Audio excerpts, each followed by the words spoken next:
ఓం సాయి శ్రీ సాయి జయ జయ సాయి ఓం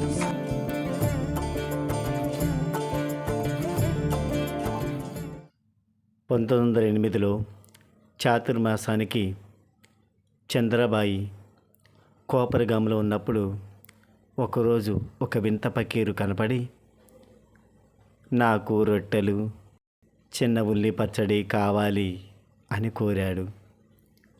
పవిత్ర చాతుర్మాసంలో తాను ఉల్లి తిననందువలన ఆమె తన వద్ద లేదు అని చెప్పింది. ఆ పకీరు అదృశ్యులయ్యారు. తర్వాత ఆమె షిరిడీ చేరింది. అప్పుడు సాయి ఆమెతో ఈ విధంగా అంటున్నారు: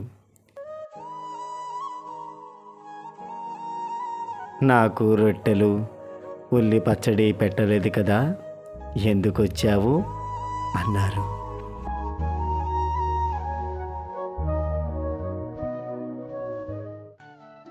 ఆమె ఆనందంతో అవి సమర్పించడానికే వచ్చాను బాబా అన్నది.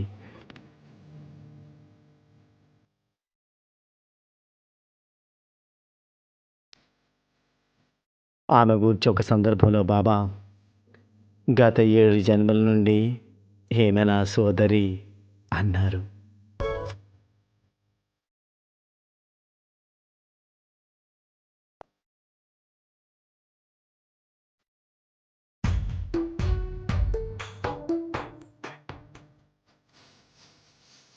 ఎంతో ధన్యురాలు చంద్రబాయి.